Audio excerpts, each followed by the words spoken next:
तो बच्चों 2025 के लिए नीट के लिए सबसे एक इम्पॉर्टेंट क्वेश्चन है जो कि करंट इलेक्ट्रिसिटी से है और इसके आने के चांसेस है। क्वेश्चन को मैंने एनसीईआरटी से लिया है, जहां पे एक छोटी स्टोरेज बैटरी है उसको एक बड़ी बैटरी से कनेक्ट किया गया है और हमें मांगा गया है ड्यूरिंग द चार्जिंग इस छोटी बैटरी के अक्रॉस टर्मिनल वोल्टेज कितना होगा।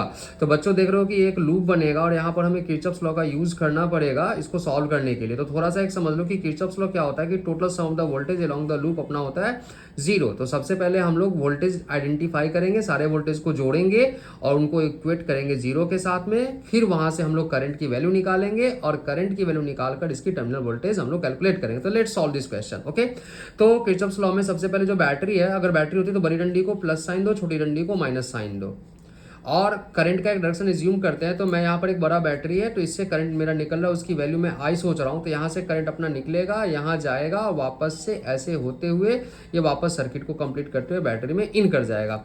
तो बैटरी में साइन लगाते हैं डंडों के हिसाब से, बड़ा डंडा प्लस छोटा डंडा माइनस, और रेजिस्टेंस में या फिर कोई और अप्लायंसेस लोड में साइन लगाते हैं करंट के डायरेक्शन के हिसाब से। तो करंट अपना ऐसा चल रहा है, तो करंट इधर से इन किया तो ये प्लस होगा, ये अपना माइनस होगा, वापस इधर साइन प्लस होगा, ये वाला साइन अपना माइनस होगा। अब क्या करते हैं, सारे वोल्टेज को जोड़ते हैं। तो वोल्टेज को जोड़ने के समय अगर तुम्हारी मूवमेंट है, तुम कहीं पे खड़े हो जाओ और वहां से चलना स्टार्ट करो और इसी पॉइंट पे पहुंच जाओ, तो जाने के टाइम अगर तुम्हारी मूवमेंट प्लस से माइनस है तो उसको डिक्रीमेंट समझो, और माइनस से प्लस है तो उसको इंक्रीमेंट समझो, वैसे कुछ।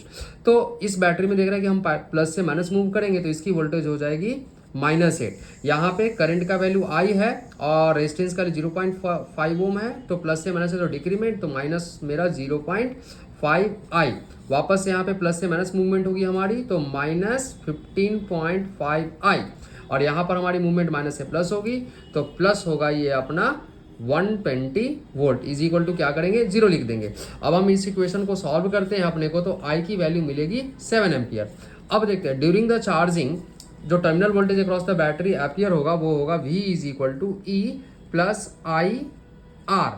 ड्यूरिंग द डिस्चार्जिंग क्या होता है, ये अपना इक्वेशन हो जाता है V is equal to E minus I R, यही अपना ओरिजिनल है। चार्जिंग में ये हो जाता है। अब यही अपना टर्मिनल वोल्टेज है, तो इसका स्टोरेज टर्मिनल वोल्टेज अपने को कैलकुलेट करना है। तो V इज इक्वल टू मुझे चाहिए E की वैल्यू क्या है, 8 वोल्ट है, पुट करो, और प्लस आई की वैल्यू आती है 7 एम्पियर, 7, और आर की वैल्यू क्या है 0.5।